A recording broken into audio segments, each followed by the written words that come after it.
오늘 여러분께 드릴 가장 중요한 팁 하나. 부자들은 돈을 벌기 위해 투자하지 않습니다. 돈이 스스로 일하게 만들기 위해 투자합니다. 이 차이를 이해하는 순간 여러분의 투자 인생이 완전히 달라질 겁니다.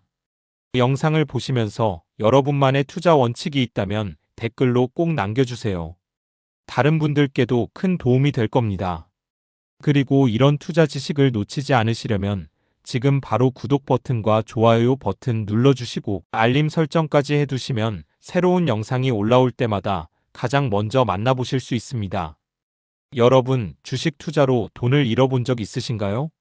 아니면 주변에서 주식으로 큰 손해를 봤다는 이야기를 들어보신 적 있으신가요? 아마 대부분 그런 경험이 있으실 겁니다. 누군가는 퇴직금을 날렸고 누군가는 빚까지 지게 되었습니다. 그래서 많은 사람들이 주식 투자는 도박이라고 말하기도 합니다. 하지만 생각해보세요. 똑같은 주식 시장에서 누군가는 파산하고 누군가는 수십 년간 꾸준히 자산을 불려 억만장자가 되었습니다. 같은 시장, 같은 종목, 같은 시간인데 왜 이런 극명한 차이가 발생하는 걸까요? 그 답은 바로 원칙에 있습니다. 투자에 성공한 사람들은 모두 자신만의 확고한 원칙을 가지고 있었고 어떤 상황에서도 그 원칙을 지켰습니다.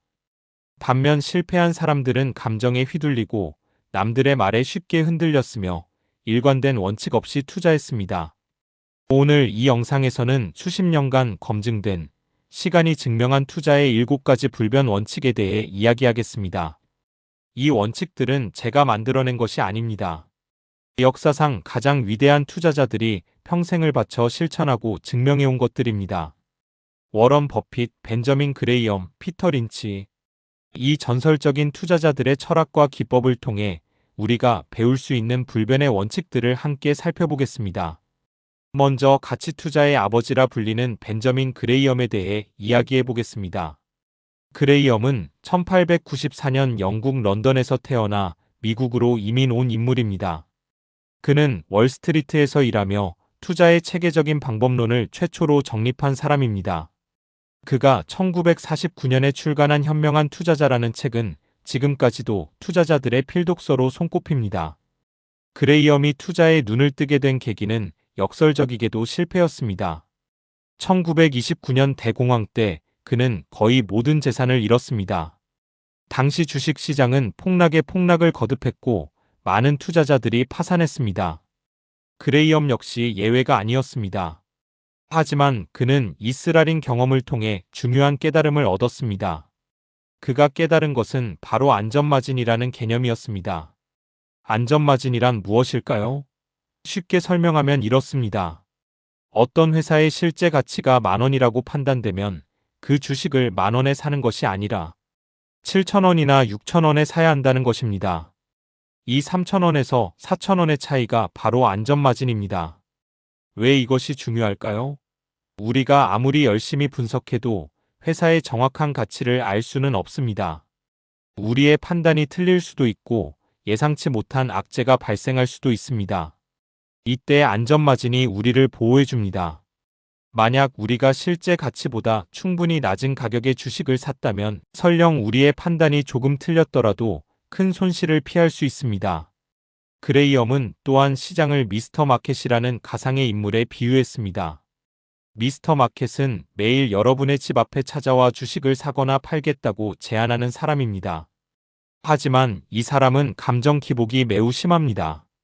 어떤 날은 기분이 너무 좋아서 터무니없이 높은 가격의 주식을 사겠다고 합니다. 또 어떤 날은 우울해서 아주 낮은 가격의 주식을 팔겠다고 합니다. 그레이엄의 가르침은 이것입니다. 미스터 마켓의 기분에 휘둘리지 말라는 것입니다. 그가 우울할 때, 즉 시장이 폭락할 때 좋은 주식을 싸게 사고 그가 지나치게 낙관적일 때, 즉 시장이 과열될 때 비싸게 팔면 됩니다. 미스터 마켓은 여러분의 하인이지 주인이 아닙니다. 이 철학을 가장 충실하게 계승하고 발전시킨 사람이 바로 워런 버핏입니다. 버핏은 1930년 미국 네브래스카주 오마하에서 태어났습니다. 그는 11살 때 처음 주식을 샀고 20살 때 그레이엄의 책을 읽고 큰 감명을 받았습니다. 그 이후 그레이엄이 운영하는 투자회사에서 일하며 가치 투자의 정수를 배웠습니다. 버핏은 그레이엄의 가르침을 바탕으로 자신만의 투자 철학을 발전시켰습니다. 그가 강조하는 것 중 하나는 자신이 이해할 수 있는 기업에만 투자하라는 것입니다. 버핏은 이것을 능력의 원이라고 불렀습니다. 자신이 이해할 수 있는 영역 안에서만 투자하고 그 밖의 영역에는 아무리 매력적으로 보여도 손대지 않는 것입니다. 버핏이 1990년대 후반 인터넷 버블 때 기술주에 투자하지 않은 것은 유명한 일화입니다. 당시 모든 사람들이 인터넷 주식에 열광했고 버핏을 시대에 뒤떨어진 늙은 투자자라고 조롱했습니다. 하지만 버핏은 자신이 기술 기업의 비즈니스 모델을 충분히 이해하지 못한다는 이유로 투자하지 않았습니다. 결과는 어땠을까요? 2000년에 인터넷 버블이 붕괴하면서 수많은 기술주가 폭락했습니다. 90% 이상 떨어진 주식도 많았습니다. 많은 투자자들이 전 재산을 잃었습니다. 하지만 버핏은 아무런 손실도 입지 않았습니다. 자신이 모르는 영역에 투자하지 않았기 때문입니다. 버핏의 또 다른 중요한 원칙은 장기 투자입니다. 그는 주식을 살 때 영원히 보유할 생각으로 산다고 말합니다. 물론 이것이 정말로 영원히 팔지 않겠다는 의미는 아닙니다. 기업의 펀더멘털이 변하면 매도할 수 있습니다. 하지만 단기적인 주가 변동에 일희일비하지 않겠다는 의미입니다. 버핏이 코카콜라 주식을 산 것은 1988년입니다. 그는 약 10억 달러어치의 코카콜라 주식을 매수했습니다. 당시에도 사람들은 코카콜라 주가가 이미 너무 올랐다고 했습니다. 하지만 버핏은 코카콜라의 브랜드 가치와 전 세계적인 판매망, 그리고 사람들의 변하지 않는 청량음료 소비 습관을 보았습니다.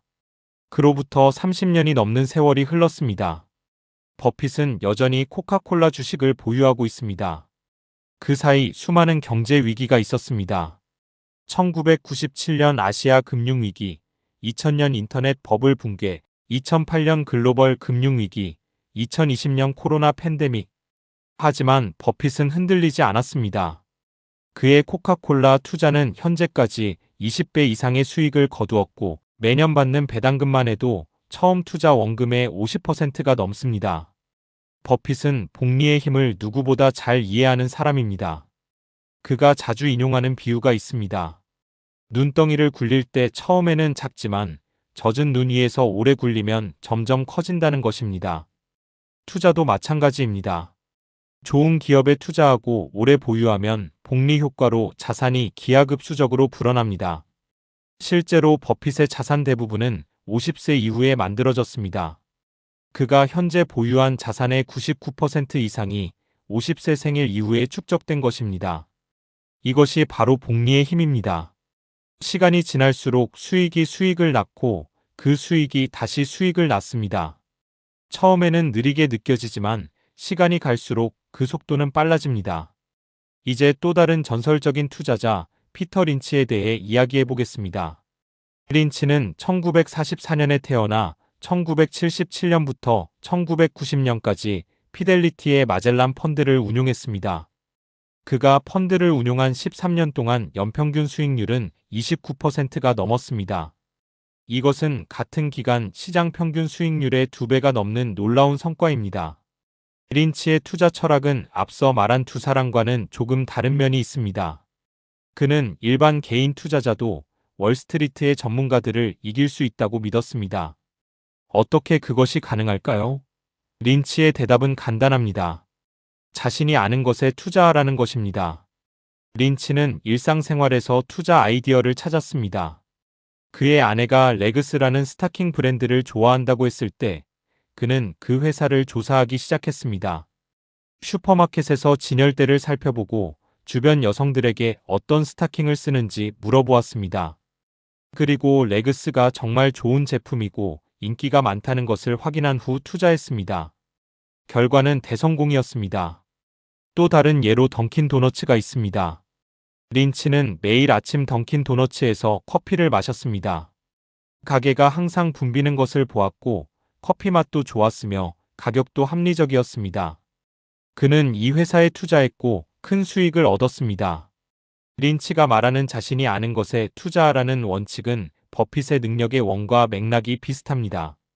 하지만 린치는 여기에 한 가지를 더 강조합니다. 일반인이 가진 정보의 우위입니다.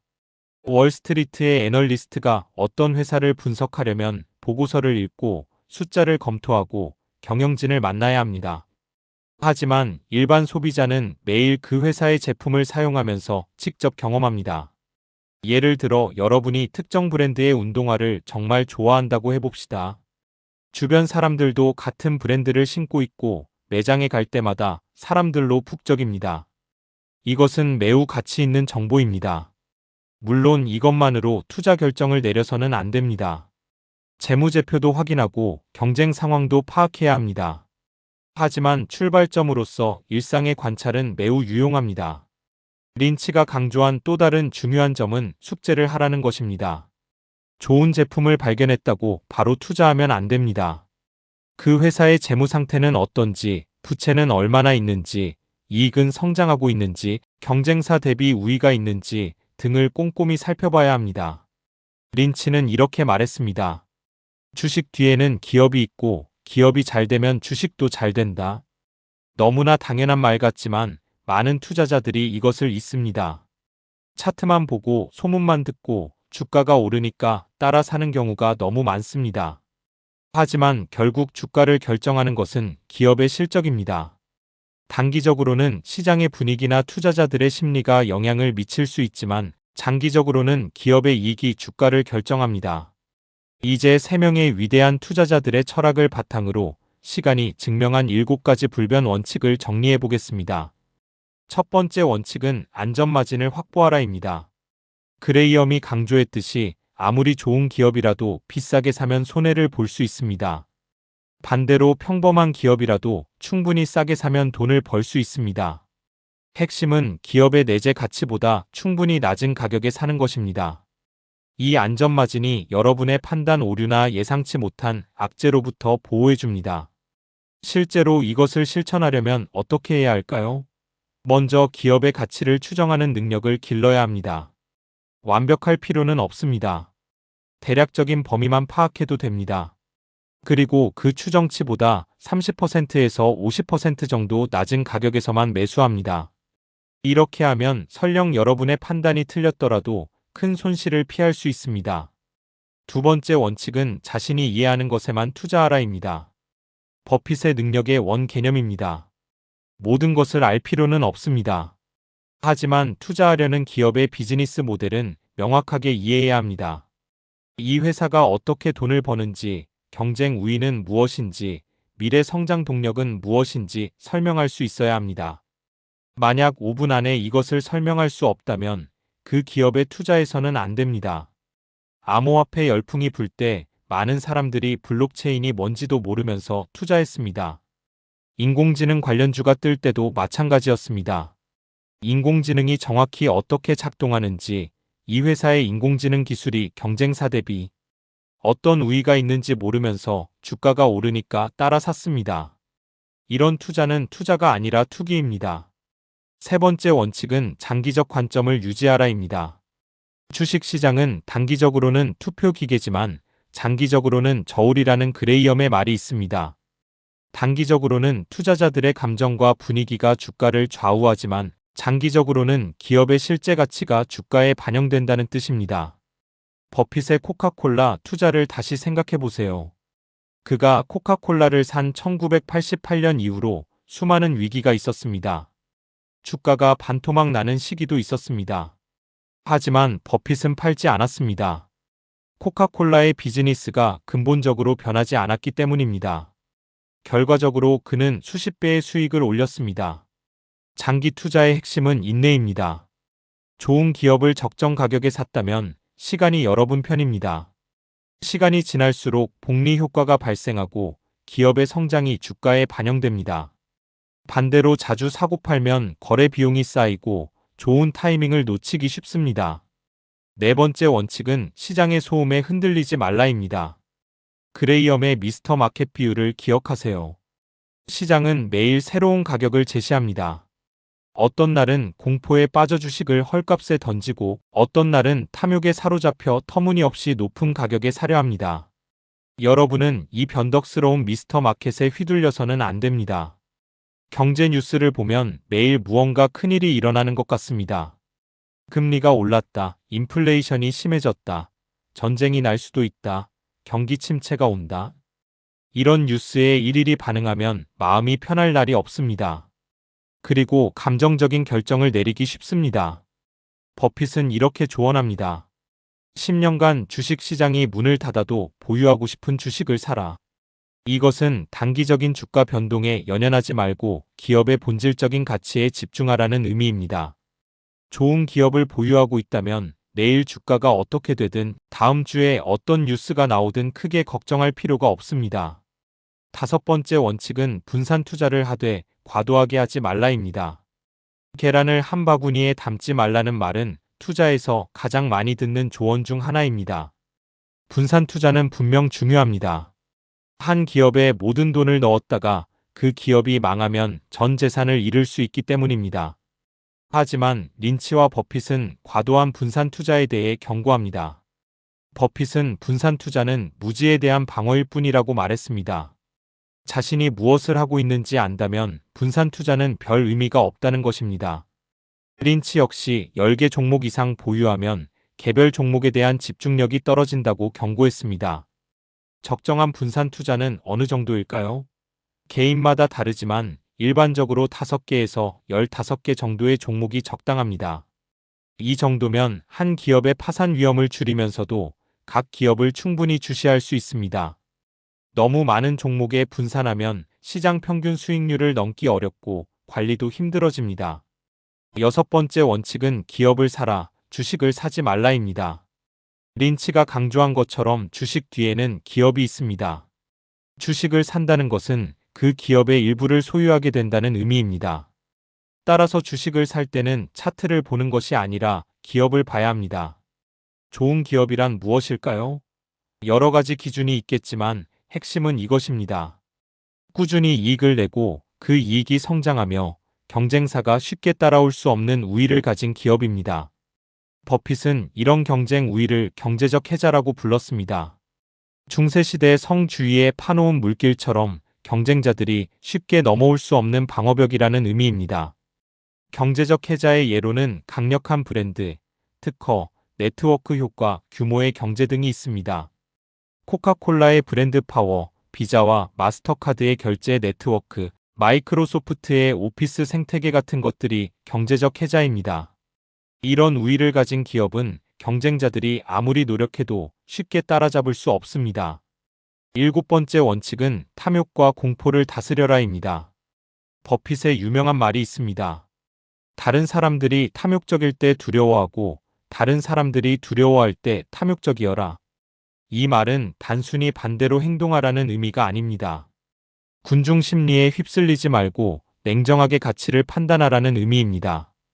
2008년 금융위기 때를 생각해 보세요. 모든 사람들이 공포에 질려 주식을 내던졌습니다. 주가는 바닥을 모르고 추락했습니다. 많은 전문가들이 대공황이 온다. 자본주의가 끝났다고 말했습니다. 바로 그때 버핏은 무엇을 했을까요? 그는 신문에 기고문을 내서 미국 주식을 사고 있다고 밝혔습니다. 모두가 두려워할 때 그는 탐욕적이었습니다. 결과는 어땠을까요? 그로부터 몇 년 후 주가는 위기 이전 수준을 회복했고 계속해서 상승했습니다. 공포에 질려 팔았던 사람들은 손실을 확정지었고 버핏처럼 그때 샀던 사람들은 큰 수익을 얻었습니다. 반대의 경우도 마찬가지입니다. 시장이 과열되어 모두가 주식에 열광할 때는 조심해야 합니다. 1999년 인터넷 버블 때, 2007년 금융위기 직전, 2021년 밈 주식 열풍 때를 생각해 보세요. 그때 뛰어든 사람들 대부분은 큰 손실을 입었습니다. 감정을 다스리는 가장 좋은 방법은 원칙을 세우고 그것을 지키는 것입니다. 어떤 기준에서 매수할지, 어떤 기준에서 매도할지 미리 정해두세요. 그리고 시장 상황이 어떻든 그 원칙을 지키세요. 원칙 없이 감정대로 투자하면 높을 때 사고 낮을 때 파는 악순환에 빠지기 쉽습니다. 지금까지 말씀드린 7가지 원칙을 다시 정리해 보겠습니다. 첫째, 안전마진을 확보하라. 기업의 내재 가치보다 충분히 낮은 가격에 매수하여 판단 오류와 예상치 못한 악재에 대비하세요. 둘째, 자신이 이해하는 것에만 투자하라. 비즈니스 모델을 명확히 설명할 수 없는 기업에는 투자하지 마세요. 남들이 돈을 번다고 따라가지 마세요. 셋째, 장기적 관점을 유지하라. 시간은 좋은 기업의 편입니다. 복리의 마법이 일어나려면 시간이 필요합니다. 인내심을 가지세요. 넷째, 시장의 소음에 흔들리지 말라. 매일 쏟아지는 뉴스와 전문가들의 예측에 일일이 반응하지 마세요. 기업의 본질에 집중하세요. 다섯째, 분산 투자를 하되 과도하게 하지 말라. 위험을 줄이되 집중력을 잃지 않을 정도로 분산하세요. 5개에서 15개 종목이 적당합니다. 여섯째, 기업을 사라, 주식을 사지 말라. 차트가 아닌 비즈니스를 보세요. 꾸준히 이익을 내고 경쟁 우위를 가진 기업을 찾으세요. 일곱째, 탐욕과 공포를 다스려라. 군중 심리에 휩쓸리지 말고 냉정하게 가치를 판단하세요. 원칙을 세우고 지키세요. 이 7가지 원칙은 새로운 것이 아닙니다. 수십 년 전부터 위대한 투자자들이 강조해온 것들입니다. 하지만 아는 것과 실천하는 것은 다릅니다. 많은 사람들이 이 원칙들을 알면서도 지키지 못합니다. 시장이 급등하면 탐욕에 빠지고 폭락하면 공포에 질립니다. 남들이 돈을 번다는 소식에 모르는 분야에도 뛰어듭니다. 조금 올랐다고 팔고 조금 떨어졌다고 손절합니다. 그래서 투자에서 가장 중요한 것은 지식이 아니라 규율입니다. 원칙을 알고 그 원칙을 어떤 상황에서도 지키는 것. 이것이 위대한 투자자와 평범한 투자자를 가르는 차이입니다. 여러분, 오늘 이 영상을 끝까지 보셨다는 것 자체가 여러분이 이미 다른 사람들과 다르다는 증거입니다. 대부분의 사람들은 주식 투자에 대해 제대로 공부하지 않습니다. 그냥 주변 사람 말 듣고 뉴스 보고 감으로 투자합니다. 하지만 여러분은 다릅니다. 여러분은 올바른 투자 방법을 배우기 위해 시간을 투자했습니다.